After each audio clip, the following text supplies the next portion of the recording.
Well, hello again, my friends, and welcome back to the garage. We're here with the CRF300LS, and it has come to this. What am I talking about?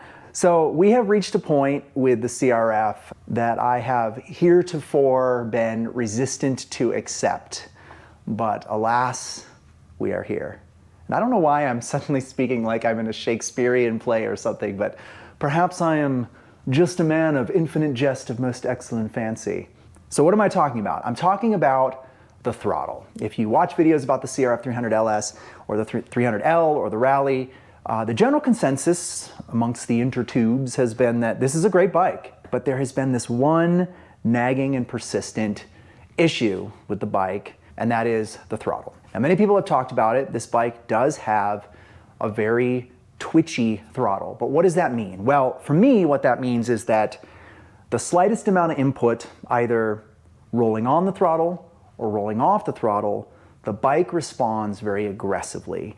And so you can imagine if you're going over really bumpy terrain and you have a little bit of slack in your throttle and your palm ever so slightly rolls on the throttle, the bike will lurch forward, and through that motion, then you try to grab the handlebars, and maybe by grabbing it, you lurch the throttle a little more, and now you're in this sort of feedback cycle of just trying to maintain yourself. Now, I actually think, for me, the more frustrating component of the throttle is actually rolling off of it.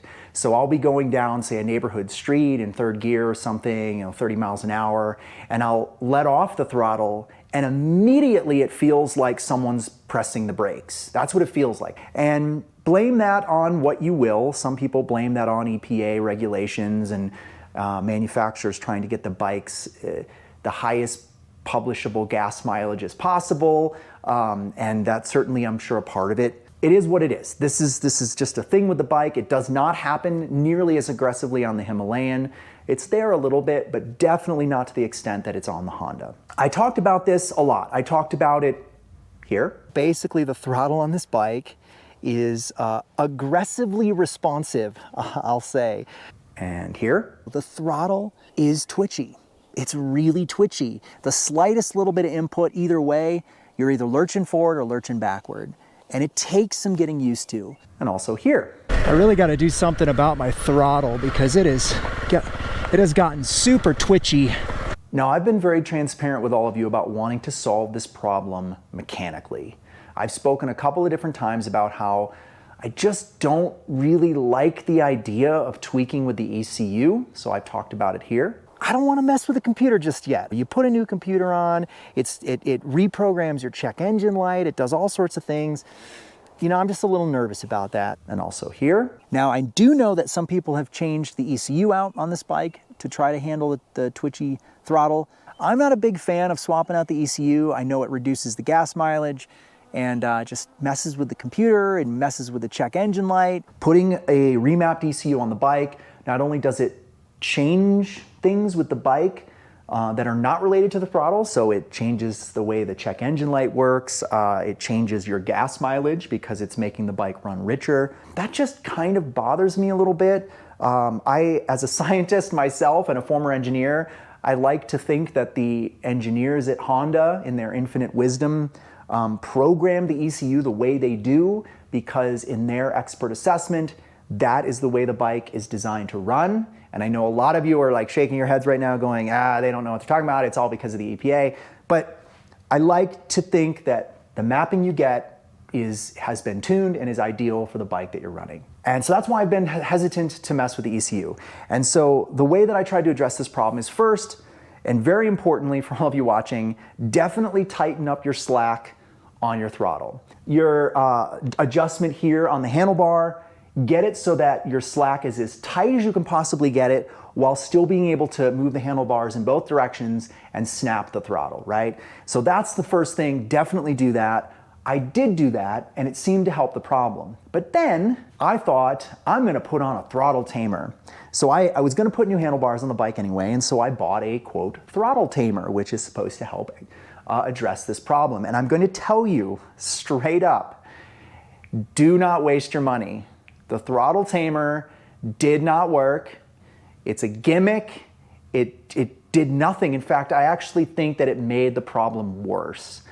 I reached a point a couple of weeks ago when I was riding up Schnidley Hill Road, and it was really causing me some frustrations. And then on top of that, the bike started cutting out on me. And this is a different issue, but I have been having a couple of different instances where going over rough terrain, usually with a pretty full gas tank, the bike has started responding funny and then it just cuts out. Ah, she stalled again. Not good, my friends, not good. And when I posted about this in forums, the most common response that I get is that it's likely due to the charcoal canister filling up with fuel that's overflowing from the tank and causing the bike to behave erratically and stall.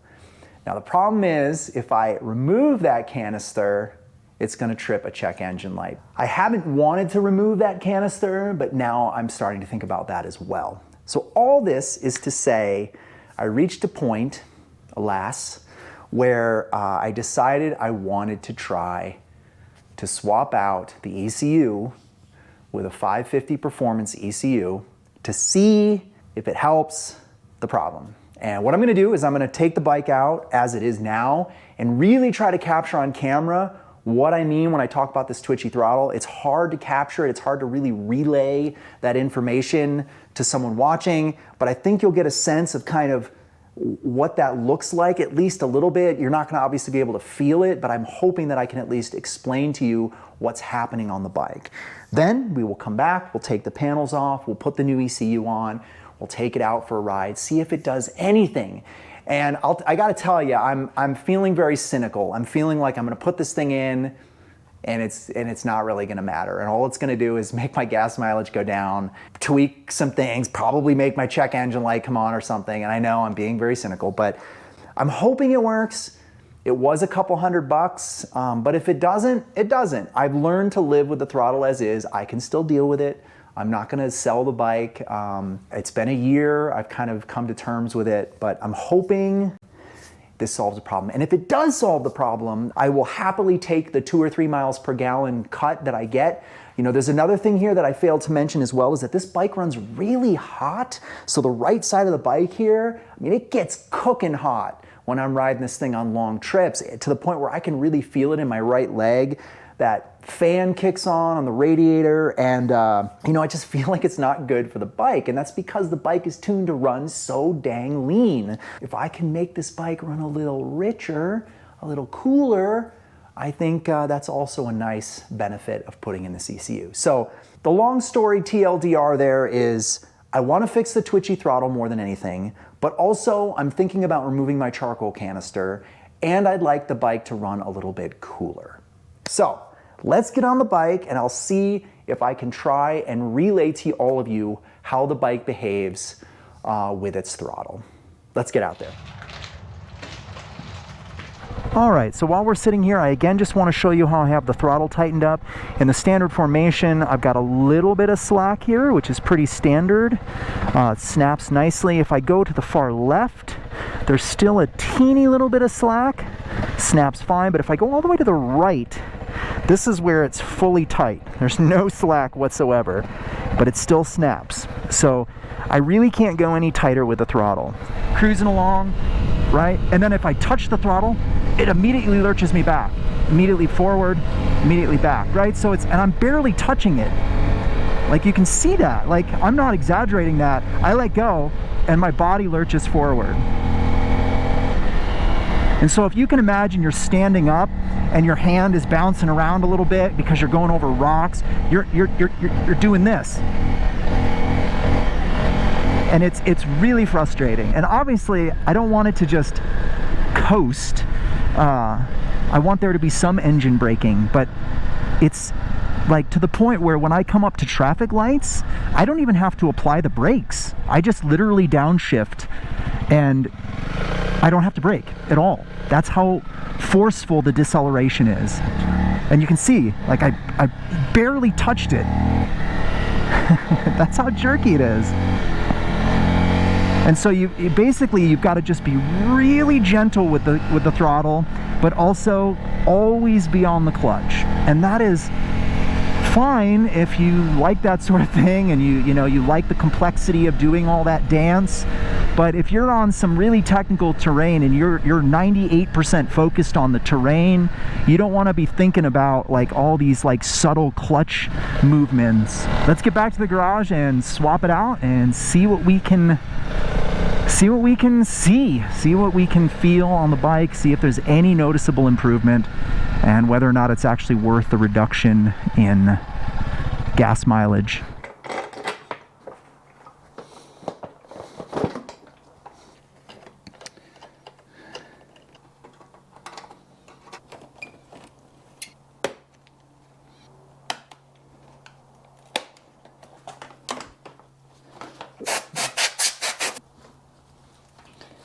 This is the ECU right here. So we need to unplug this.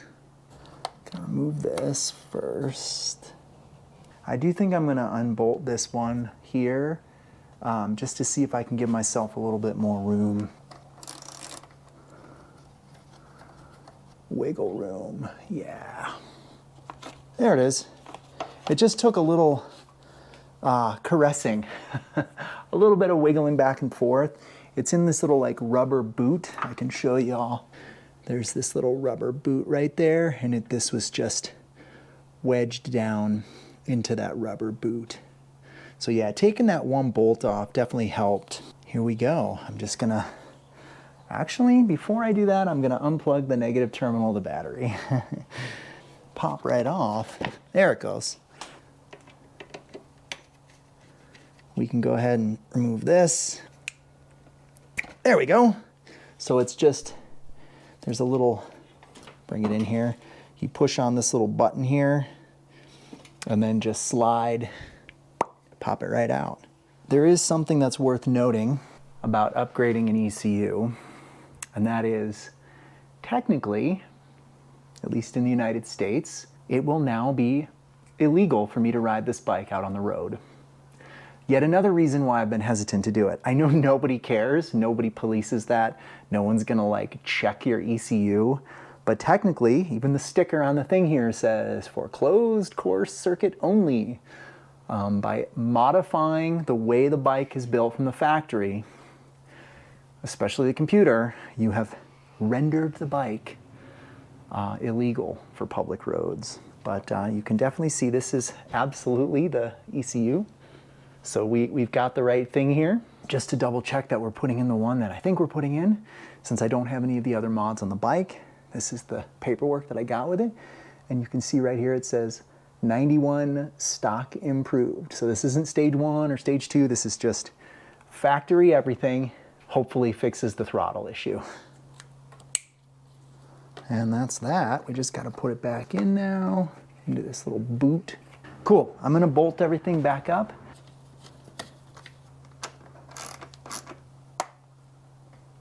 Before we do anything, I'm gonna turn it on and make sure it doesn't give me like all sorts of error messages.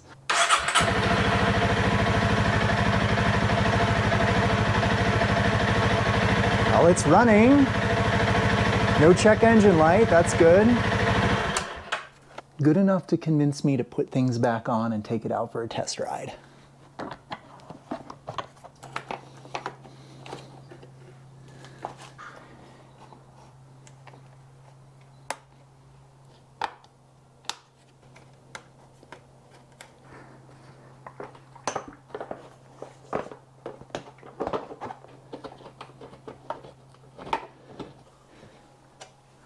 Beautiful.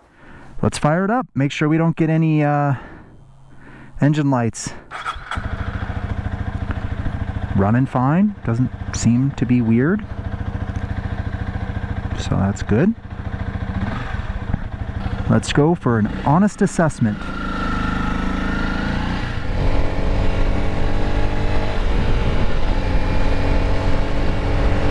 I'm assessing here. I think perhaps it's a little better on the acceleration. When you apply the throttle, it's less jerky.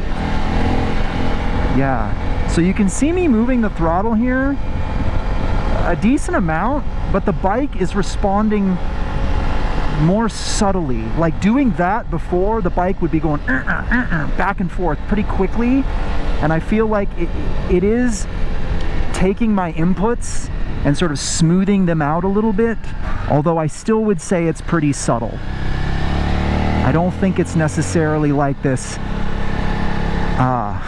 just overwhelming, oh my goodness, it's entirely changed the behavior of my motorcycle, that you hear a lot of people say when they put these in. And I think, again, there's some bias there just because we're trying to justify our purchases, but you know, my biggest issue with this bike has been the coming off the throttle, and I don't really notice much of a difference there, sadly, which is disappointing. Yeah, it still feels like, you know, the engine braking is very exaggerated on this bike, and that's clearly just the way the bike is designed, I guess, with the short gearing. Maybe I just need to put different tooth sprocket on this thing. I don't know. Maybe when I let off, it's not quite as a drastic cutoff in fueling, you know, but it definitely still pretty jerky. It's maybe ever so slightly improved. You know, I think if I had to give it a number, I'd say it's maybe like 15% better, maybe 20, and that's about it, sadly, which is very disappointing. I was really hoping that I'd see some very drastic change. It does seem like it accelerates a little bit more evenly, if that makes sense, but it could all just be in my head. Again, just trying to convince myself that you know, I'm trying to gain some value out of this ECU, but I can't really test out the top speed here because the speed limit on this road is only 45. So you know, I'm just gonna have to kind of go with it, but seems like it's running fine. I'm not getting any check engine lights, so there's no negatives per se, which is good, other than the gas mileage now probably dropping to a few miles per gallon less. We're gonna see. I normally average about 70 miles per gallon. You can see it right there. So what I'm gonna do is I'm gonna reset, and I'm gonna see how it changes. Yes, okay. So now we've got a trip meter with a miles per gallon. And again, I was averaging about 69 to 70 miles per gallon on this bike, which is really good. I mean, I'm also riding at altitude, so there's less air here, which means it uses less fuel than other places because of the fuel injection. Disappointing. It's really not all that much different. I think there is a difference.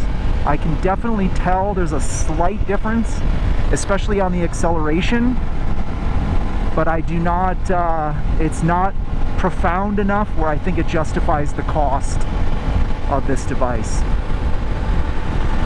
I'm sorry to say, guys, sorry to be a little bit of a Debbie Downer, but that is my assessment. So, but we'll do a longer term review of it here. We'll keep it on for a while, for the end of the season.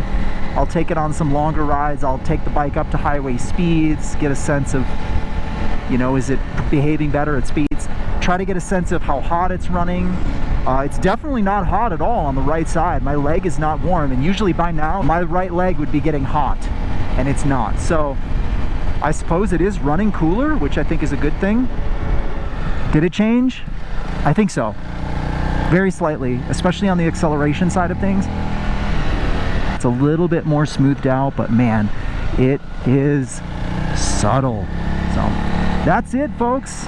That's all I got to say. Thank you for following along on this little adventure, and I will certainly share with you my thoughts once I get a little bit more time on the bike, and I might notice some other quirks or behavioral changes on the bike. But for now, that is where we're at. So thanks everybody, take care. I'll see y'all in the next video. Bye.